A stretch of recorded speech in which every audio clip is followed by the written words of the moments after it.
This is Inside Out. Nate tuli ku the Inside Out ku mukutu gwaffe kwa SML News Yugi nze Simon Muyanga Lutaya ndine mkulu Moses Bigirwa President wa Eastern Revolutionary Platform ERP atera omulwanyi era omukuba nabyafayo abatandika ekibiina kya People Power, member wa PP People Power Forces PPF 005. Bigirwa kulwa Ssenyonyi ne Dean kikyolaba era president munno akulembera nuupu oba kuba gwali mu bigere ebye wali kutotya ensonga eyo? Ekisookera ddala nga tunaana kubuuza batulaba n'abawuliriza abaffe wadde kambabuulize ddala nti basebo ne banyamu mwebale gye mukola mwebale okulaba omukutu guno. Omukulu yasetinga president already nti mata yonna ejja ng'eyogerwa ku memba we oba agiverifyinze oba tagiverifyinze atakinga action, oba erina fact oba terina atakinga action. President already weziri. President ya Bigirwa Moses nze kennyini naye wagoba ku byanguzi? Ntwogera ku action. Okay. Yes. Natekingibwako action. Nze ate nga n'okuwoza sikoze eki siwozeza. President ya owekitiibwa Mpuuga nayo weeri wadde nga ate yo eri backed up by wotunulira keesi ya Mpuuga yanjawulo kuya Ssenyonyi kubanga oli bali bayise ekintu nekiyita mu prosesi yakyo obutabeerawo bw'ababaka bekangirawo nga kifuuse ensonga abantu batandise okuvuga ziyolo omudidi basupiika bazikimye prime minister abaaliwo bazikimye ziyolo omudidi zinimwoka zimpa enkoni tiwaziraba parliament za parading awo zaali zaba former speakers. Yes, ne bajja ne bazisimbulawo vote yemu era zino nali ndaba kopi eriko service award nalabako former speakers, former prime minister, former vice president nga ate bwe batutte biyitirivu nnyo, they are beyond 500 million. Naye ekyo public tekyogerako because public temugikiriza kukyogeraku. Ate nga lwaki public mugiraga nti ebitaano binene nnyo okusinga ziri zonna ezi kubanga ziri Land Cruiser ze basimbulawo ba owekitiibwa Haji Moses Kigongo emu egula 650 naye nga kuliko n'ebigenderako ebirala bonna bazisimbulawo. Waliwo ne oba Kintu Musoke waliwo ne Kamuzeeyi awo akaali ku ttiimu eyo ne basimbulawo ebyuma ebyamaanyi. Kadaga ye bagimuleetera buleetezi yagaana okujja kwogwa omukolo naye nakati agivuga. It is his privilege. Yes. You know once the law provides, once the law provides, it is her privilege. You just can't. It became an issue in NUP netutuusa wano we tuli. Kakati w'ekitiibwa Kyagulanyi tamala biseera nti agenda protectinga Ssenyonyi, tetugenda muganya. Ekyo njagadde omubuulira misana tuku okujjako nga yagala bagenda babiri. Tamala biseera nti agenda kulya ebigambo bye ku Ssenyonyi. Aliko amulumiriza, aliko omuntu mulamba agamba nti wali 1.7 yawa Ssenyonyi enguzi anti amulumiriza yalina bwino. Nga omuyivu because you are a leader. You are beyond this petty. Yes. Bwendowooza. Yes. Ani gwe bagamba nti Ssenyonyi yafuna 1.7 billion. Yes. Ani yazimuwa? Anti kigambibwa nti yazirya kukyojja mu biro ku byakakiiko kakosasa okunoonyereza ku sivya nga ani yazimuwa? Bali abatambuza eri project ya $2 million eza dola eyokutereza ekisaawe ky'ennyonyi $200 million okitegeera nga mulimu ate n'okukyusa contract ogijja ku enhance bayingizeewo kampani endala esente ziri wali zimenya n'amateeka. Do you believe that Ssenyonyi received money? Ate kakati ebyesente obiwakanira omuntu whether I believe or not waliwo agamba nti wareceiving. That is the principle.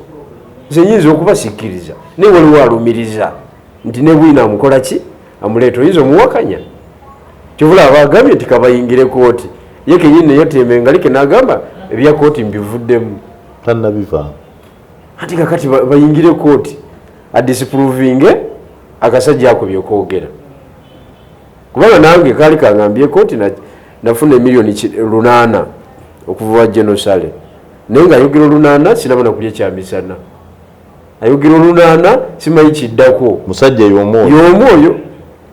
So from your inexperience era ayogeddeko nti olidde 800 nga tewalulya. Why do you have reason to believe him when it comes to Ssenyonyi? Anti kakati obuzibu Ssenyonyi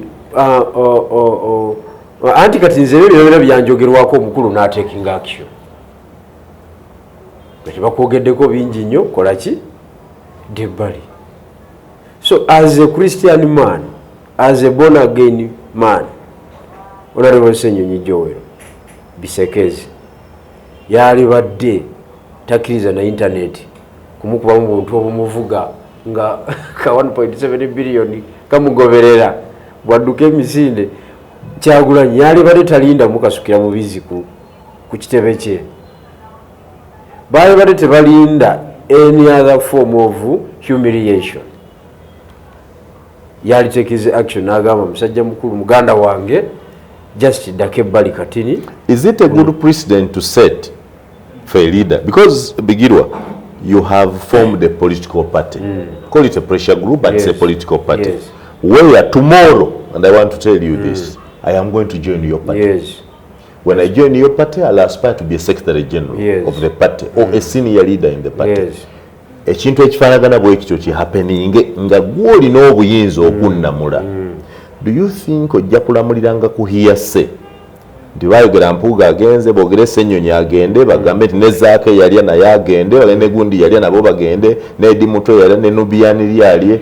By the end of this year, do you think the party will have anybody left? Andi kati ekyo kibuuziza nze okiwulidde nti walikoze bwotyo nze nganze saalikoze bwetyo naye ono yakola bwatyo ono yatambulira ku hearsay yakugamba bwe yava mu America yasanga internet yekutta omuliro parliamentary exhibition ng'ebibuuzo bingi ku internet abantu n'800 ku 1000 be bafuga Twitter awo ekirere nnyo 3,000 nze nga bwe mba mbalaba be bamu influencinga na taking a decision ng'omuntu w'obuyende talina kyamanyi owe Masaka talina kyamanyi omuntu owamurata talina kyamanyi n'owe Katwe wano mu kibuga wakati ng'ebya Twitter tebabimanyi omukulu na taking action basing on that pressure ey'abantu 3,000 abali ku Twitter. Kakati bwekibanga yakikola ku balala akikole ne ku oyo. What if ng'akugambye nti bwe yakola ekyasooka yafunamu lessons yafuna ekyokuyiga n'amanya nti no, next time you handle better ng'amaze okudamaginga because nze nali si believing ngako nti NUP ejja kunteekako embeera ntandike n'okugulawo bino ebisinde naye omaze okunyigiriza Bigirwa omaze okunyigiriza omuntu omulala yenna kuba kati ayagala kuprotectinga corruption ayagala kuprotectinga kati going against the values of the party, that is discipline, reliability, integrity, okay, fidelity and service. Mbimanyi bulungi nnyo ku fingertips briefs. Discipline kati oli bw'aba atutte 1.7 aba akyali disciplined. Indiscipline. Reliability aba akyali reliable. No. Integrity aba akyali very good. Fidelity aba atya Katonda. Service aba wa service kyeyo. So values z'ekibiina bazikubye wansi. era omukulu bw'ata taking action. I am getting an opportunity for the first time. Yes. To understand the values of the party. Those are the values of Repeat them for me. Discipline. That is D. R stands for reliability. I stands for integrity. F stands for fidelity. And S, service. The values the National Unity Platform. Era baba nakugoba wali nga bibadde birikiriya bulungi nnyo nga bitegereka bya procedure ze bajjayo ne bakulamuza. Values of our party. You have gone against the values of our party. Kakati ziri luddawa. So tatumalira biseera. I am only wondering why you have chosen to believe Dean Lubowa and not Joel Ssenyonyi. Why? Internet kyegamba. Internet kyegamba. Nze nagubwa kuvunaanibwa kulwanirira property yange. Because there is a debate ku internet nga mulimu abasajja abagamba tetulabangako musajja, mulimu abakyala abagamba tetulabangako musajja alinnya kikomera. My property kyala agezemu NRM nsigadde eno mu lutalo. You fail to understand it n'ongamba nti abantu bakoze eki, abakyala banyiize. So nze kyendaba ku internet kirala. Tetutandika nga NUP gikasukako bubizi. It is the first opposition political party okufuna embeera eyo gikasukira obubizi mu history ya Uganda. Tekibeerangawo. Kakati where is the values? Perhaps the citizens are telling you that they are tired of corruption. Yes. No matter where it comes. Yes, nawe taking action. Kali talya bigambo bye muganda wange Kyagulanyi kwegairidde tulya bigambo kubanga yabagambye awulira muwogera tayina evidence. It's just propaganda, internet. Kati ayita alumiriza omusajja kubanga mukwano gwe amumanyi amuyite Dean amugambe nti owaaye bituufu si bituufu. Indoor meeting zikirizibwa. Mbuulira muganda wange neme kweko meeting mu public nga ndi ku kifu. Amuyite agumagezi mwadde ga bwerere nga tazasudde wadde olwataano. Alaba oba waliwo omulimo oba tewali mulimo. Naye okugamba obugambe bwe bagamba mbono mutali wa Museveni ne bagamba ono wa SFC ebifaananyi byabo weebiri. Olinga ayogera Minister of Internal Affairs nga ayogerera kitongole ekigaba passport ekya immigration nga ayiyeeko ebifaananyi weebiri. Kati kiki kyotugamba leka naawe kati for tutaddeko character assassination okiwulidde ate olwekituuka ku Ssenyonyi ate oyagala kulya bigambo byo kuki ate sebo Simon njagala ojjukira ekigambo kino sikugamba nga koti nupu nagivaamu nali kikugambyeko nakola pressure group so njakkirizibwa okugogola ekibiina ekyo n'okukitereeza. So okyali member wa nupu? Bayiro nze yakwata flaga yakyo nkyagiina for 5 years Kamuli municipality. So I am one authority. Abantu baleme kulowooza nti njogerera ku. Are you still interested in sanity at nupu? Sanity andi kakati bino byongerayo abalwanyi tikufe yaluma kuono talumye. Waliwo abasajja bakubye obubwa bubiri ku internet okwo bwanseseza nnyo. Akabwa akasooka kadde bakataddeko mpuuga 500 nga kakanudde amaaso bwe kati katabuse. Akawansi ne bateekako Ssenyonyi 1.7 billion akatadde omutwe bwe kati naye abo bombi ye Kyagulanyi nga katadde omutwe bwe kati naye ng'eriisa erimu kagira bwe kakati Kyagulanyi lwaki alinda okutuuka awo? Oyagala ebiye nedda lwaki alinda okutuuka awo? What do we do? Is it the stories zibadde nnyingi ezoogera ku buli bw'enguzi mb'oludda oluvuganya gavumenti ate oli omu ku virtual baga nti gozo zirya eza sejjusa ezaki you are one of those. Ati kati obuli bw'enguzi ekyomukisa omulungi omanyi Omunigeria yagamba nti when money come the body reacts first. Okitegedde?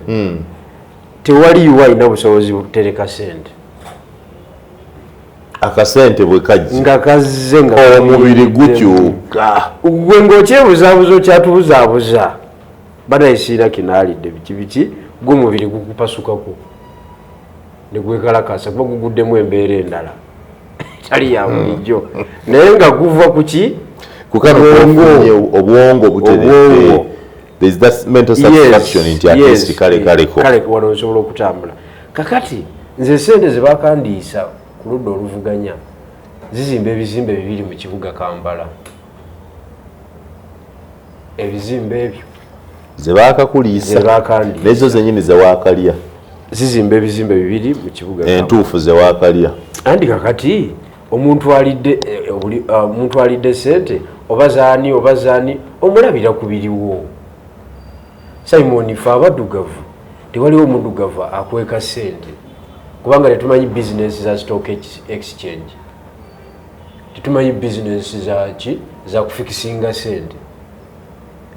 Wano mu Uganda abaddugavu tukimanyi olukwata sente kutereeza tulo otono lutereeza wosula first class kusinzira kuzofunye n'omukyala waamu onoonyeza ddala bali abaliko kuba kati amaanyi ogakoze eki ogafunye maama n'omutereeza mu kyalo waba akyaliyo entambula kati n'oyingire ekkuba ate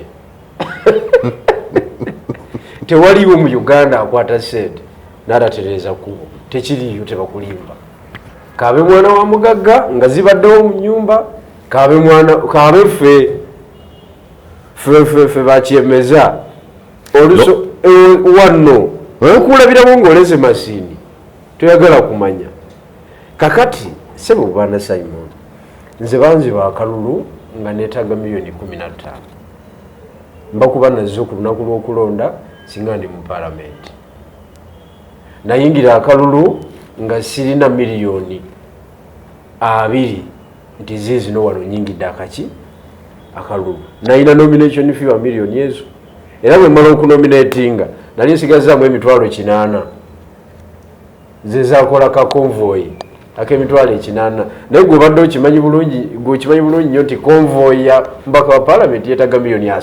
Ekitone ennyo mbwe ndowooza ekitone ennyo gwakola ya $8,000 efaanana etya era n'osuubira nti ojja kuwangulira eyo. Kakati mba mwogera ku by'essente oli naakuliisa $800 oli naakuliisa $300 oli naakuliisa $150 nziwulidde nga muzindiisa mutegeerenga ebintu bye mwogerako kubanga ojja kuswala. Mutegeerenga ebintu bye mwogerako sente z'ozimanyi katugambe nti $150,000 Bigirwa azifunye bandu ze $150,000 ozimanyi okimanyi nti zikyusa obulamu bw'omuntu paka lwava mu nsi muno.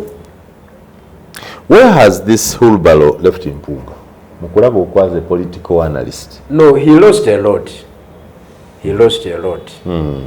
Credibility ye yafa ate buli debate bwe yeyongera obutazikira ku parliament ye loser yeyongera okuluzinga. Kati debate ya parliament yesterday nagirabye era nga bagiteekamu ekigambo w'ekitiibwa the moment kasito teekamu ekigambo w'ekitiibwa oba olifaringa ku mpuuga. So aluzinze nnyo era kimuaffectinze nnyo. Naye kisinga okunuma nina omubaka gwe nali njogera naye ate nga senior nnyo ku parliament. Nangamba abantu tebali honest. Abantu baffe they are not honest. We passed the service award. Naye olwokuba ababaka tebamanyi bigenda mu maaso, tebasobola kuinterpretinga budget, tebasobola n'amateeka gayitanga tebamanyi, ne balowooza nti the thing was not there. Waliwo gwe yagamba n'okuŋŋa nti batula naye ku Legal and Parliamentary Affairs Committee n'agamba eyo mata yajja mu Legal and Parliamentary Affairs Committee n'attendance list yiino. These are the members abaaliwo ku olwo.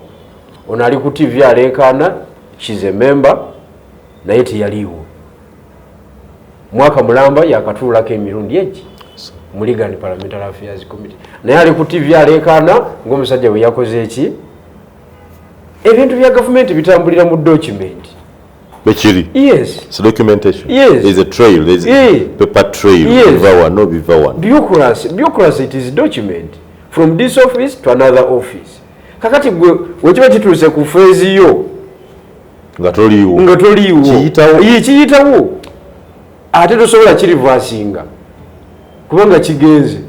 So you think politically Mpuuga has lost? He lost, of course. Bwe yali si bwali addaati engulu kati addaati engulu ndowooza kasita emikono gyaweze wano kasita emikono gyaweze gya censure motion bagende ku floor ya parliament bafuuwe ebigambo bwina akole ki bwina aveeyo wewagenda okumuyamba bano abakigenzeemu balowooza bagenze mu ki bagenze mu defeatingira ddala naye ze ndowooza bagenda kuvaayo nga baluuza kubanga bwina wajja ku floor oba ogenda kugamba ki ekiddako kwetondera ggwanga Let's look at NUP ne Kyagulanyi. Yes. What are their stakes mu kino bo basigadde batya nga nti Mpuuga aluzinze what. Let us look at the party. Has the party gained from its actions? NUP equally naye eruzinze ne president waayo olutalo luno tewabaddeewo beneficiary okujjako Gen. Museveni yeyeka beneficiary mu lutalo luno kuba lumuyambye okudividinga the political class eyali yesolozeza eyali eddukiddemu mu Nuupu lumuyambye okudividinga Buganda region. Buganda is divided. Lumuyambye okudividinga the Catholic Church away from Kyagulanyi Center. Catholic Church? Because both Kyagulanyi and Mpuuga are Catholics. Yes, but your Catholic Church ate Kyagulanyi yamutadde. Walabye bye bamukole eggulu. Ekyo tekyali kigenderere. You think it was deliberate? Omuntu gubama n'omukisa omusajja yajja agira amazzi ge bw'ati n'agira bw'ati n'amutuukako n'aweeta bw'ati n'addamu n'agire n'amubuuka gwe ekyo kitegeeza yamubuuka tategedde. Unfortunately the church has not come out to clarify, but I think tebasobola bali bayeekera omanyi obuyeekera obuli mu Bukatuliki obadde ki bamubuuka bakitegedde kyogera bali tebakimanyi nti ayingidde bali bayeekera balina n'obusungu bwabwe omanyi Kizito Lwanga yafa n'olinkwata obulungi off camera ndikubuulira obusungu bw'abakatuliki off camera naye nga si byawano okufa kwa Lwanga kwabanyiiza okufa kwa Lwanga biki ebyakulimu kwajja kutya yazanya rolo ki naye ebyo tujja binyumyamu off camera obimanyi nabyo kuyambe naawe okutegeera ebyobufuzi bya Uganda engeri bikola ki gye bitambulamu. So don't you think mbadde nti Kyagulanyi afunye omukisa okulaga eggwanga nti mukulembeze agumidde ate motya mutya ate eri antama era bwe wabaawo ekitaagisa okutekinga decision agitekinga kubanga okutekinga decision okusalawo decision making is one of the key ingredients of a good leader. You must be able to make decisions. Yes. nga bwe wakoze katagwe ekulemye otandika ERP atogamba nkyali mu Nuupu. You fear to make that decision of quitting. And that's what weak leaders do. You remain here and there. Kyenkugambye statement ya nyalo gitegeera bulungi. But Simon Kyenyalo values za NUP ne values za ERP bikwataganirawo. Tebikwatagana nnyo. Tebikwatagana nnyo kubanga ffe tuli ku bantu ba Eastern Uganda baimwe ba Simon n'abantu banga balala bonna abava mu Eastern. Okitegedde? Ate ono ali eno Kampala. Era kumpi era values ze nazo era zikola mu Central Region kumpi. Ekiwulidde? Kati ffe we are advocating for the marginalized people of Eastern Uganda. Marginalized, and you insist they're marginalized. Yes, the region is marginalized. The region that is fourth in population size? Right from Teso, Erigoni, Bukedi, Sebei, Busoga. Tubadde marginalized okuva abazungu ne bajja wano. Karamoja sijja jibalira mu east kubanga bajibalira mu north. Naye nga nabo bali bubi nnyo baganda bafaawo. Beetaaga eddoboozi ery'omwanguka ery'okubataasa. Naye kyenjagala you say in this struggle Kyagulanyi has lost. Yes. NUP has lost. Mpuuga has lost. Museveni has gained. Yes. Do you want to suggest that Museveni or any of his people are behind this? Anti Bwe bakipanga oba kyabagwira. Olese debate eyo Simon. Kino ekintu tekibangako kya muntu mulala yenna.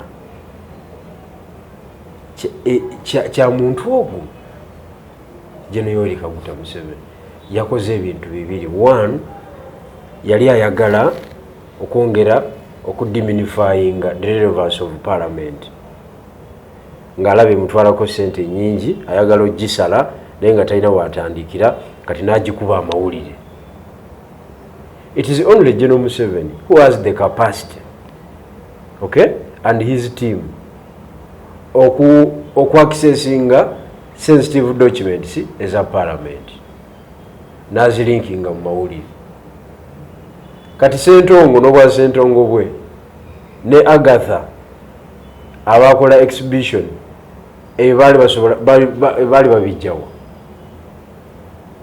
It is the media team, the PR team of General Museveni linking those documents and such information mu interest ya mukama waabwe okwongera okulabisa parliament ti abantu abali useless. Museveni abeere ne afune ensonga etegerekeka eyokusala sente za parliament. Era wayitawo a weeks 3 ngeyo debate yakatandika. Minister of State wa Finance najja ku flow. Nagamba, this is the proposal from the cabinet. We are tutemamu wakati budget ya parliament neraja ndabone bakugenda ati neda naye nga ulio tawulo bali muti bamanyi nti bagwa mukanyebwa kani kamukulu nakati bakyafumula bigambo bagala debate egende mu maaso bikibichi tebamanyi nti bali ku muti gwe batema ate ko batudde bagenda tusanga yeno wansi mu trenches. That is Museveni part 1. Kati Museveni part 2 omukono gwe guli omuwanvu ogugenda mu bintu ogugenda mu institutions ezenjawulo ogwo omukono ogwasuula FDC ogwasuula DP omujukira bulungi nnyo ng'ali mu iPod ng'agamba you always in the meeting but I'm always there. Ayogera nga wakatemba drama naye nga akubyeyo point enene. I am always represented in those meetings.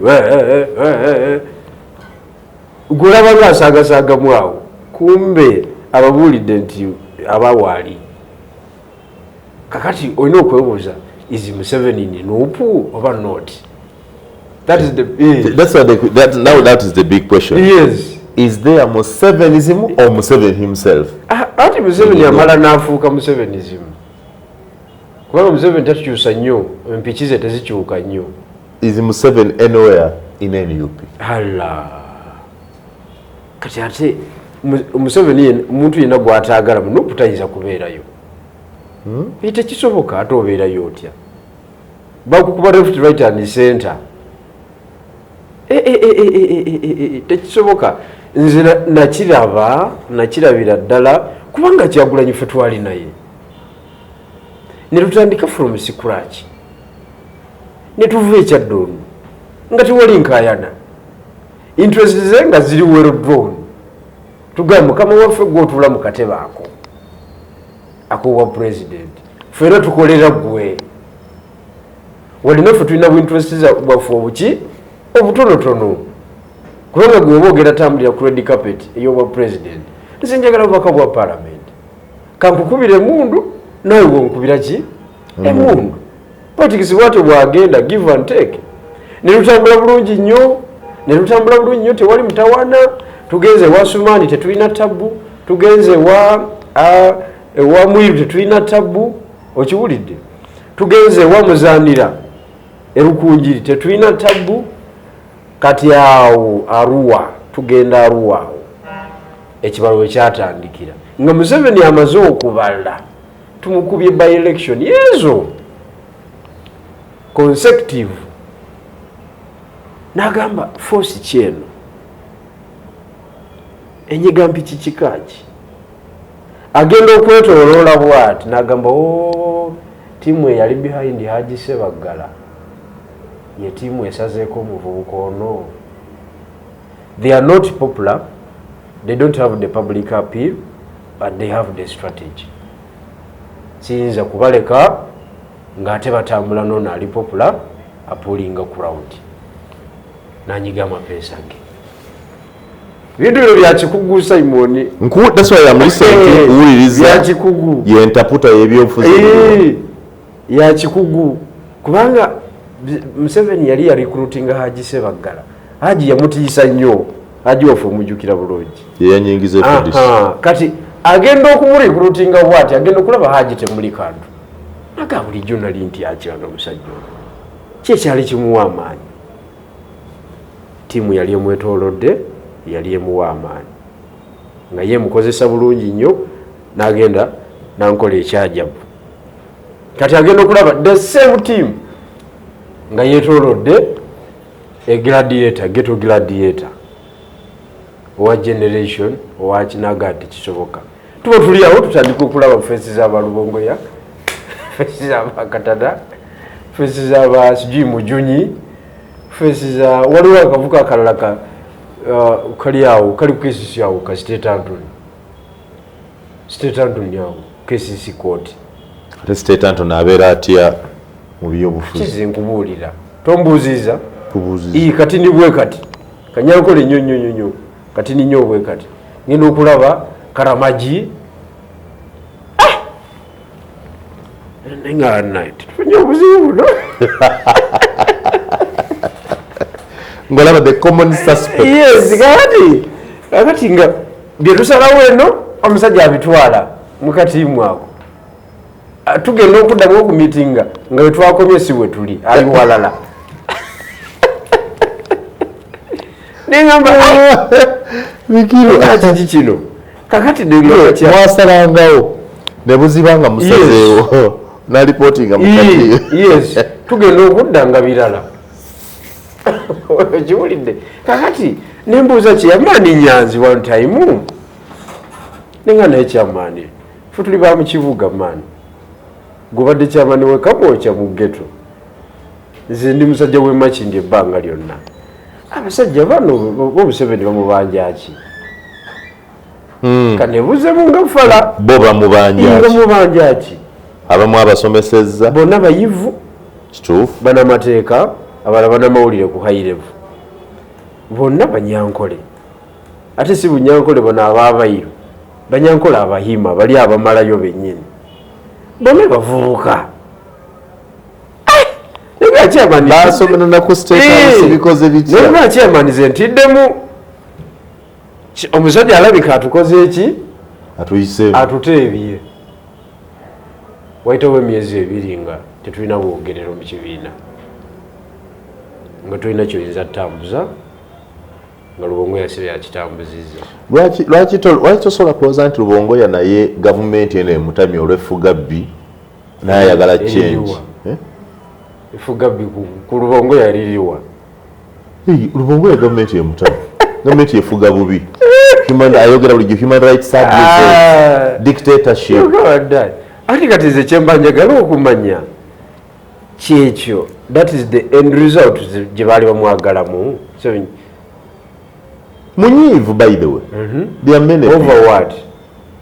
Government etulugunya abaana abductinga abaana babba obululu abyogera bulijjo human rights abuse, especially human rights abuse. Kakati mu intelligence wanjawulo waliwo combat intelligence ne babawo ne normal intelligence naye political intelligence Bwana Simon ali wide agatta biri byonna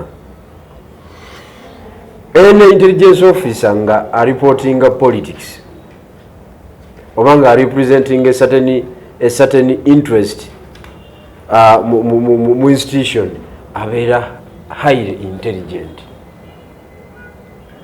godo kimanyi nti Rubongoya yasinga okwagalwa mu Nuupu abantu bamwagala nnyo because kisooka ali accessible.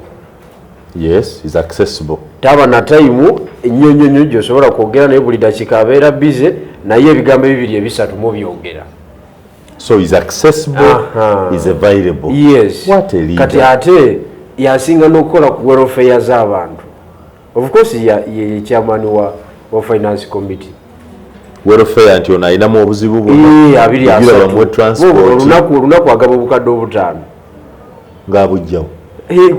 Ku vote ye nga secretary general.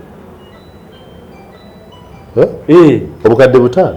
Bugwa wali eri. Tebumala na bumala okusinza ku demand gy'alina yawa mutuukako. Kakati yasinga is a powerful leader. Era akugaba bugambe sorry comrade oba mulinyeko mu bugenderevu oba si mu bugenderevu tosobola muzuula ne bw'okola oti kujjako ng'oli mukugu. That's Rubongoya. You are telling me what a leader. What a wonderful leader. Kiraba naye tosobola kumumanya. Okujjako ng'oli mukugu. Those are real qualities of a leader. Kakati ate ye Ssenyonyi alinga gwe Simon. Ba Simon naye si gwe omwangu ali awo. Kasajjeko. Oyagala omanyereza. Naye agaba obugalo bwa kitundu nga gwe omukulu ogamba otya. Weebalisebo.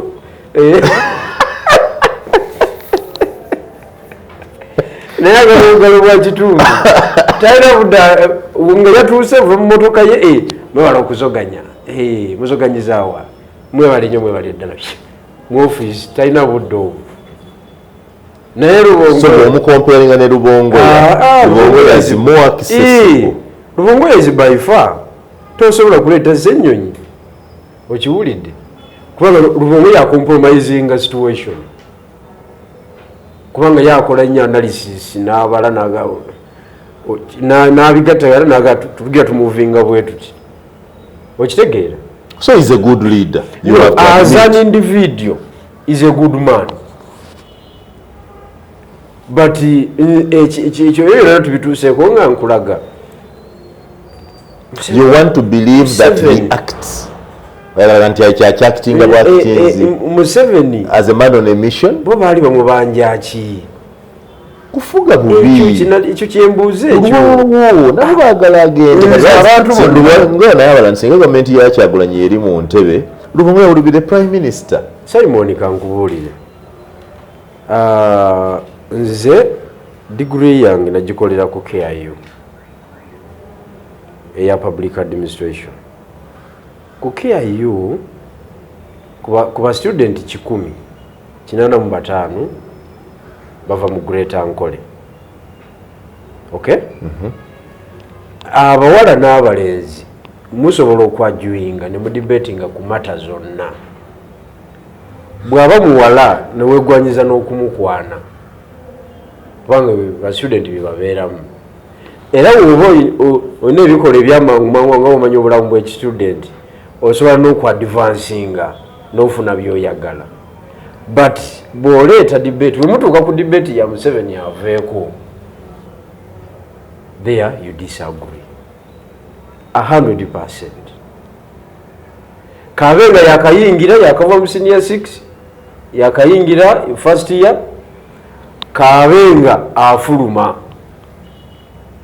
amaliriza oba akola kosi ki oba akola kosi ki tebagala mbozi ya Museveni aveeko oba obigudde era woba obadde okwana fayiro yeekomaawo esazibwamu ku KIU. Kakati ate era bakulaga nti after Museveni candidate gwe balina era yoyo musajja wange gwotera okwogerako sagala mwogera nnyo lijja musajja we owapiraawo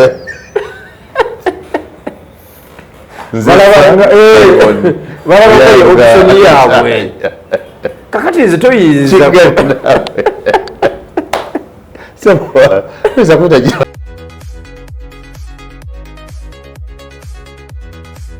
This is Inside Out.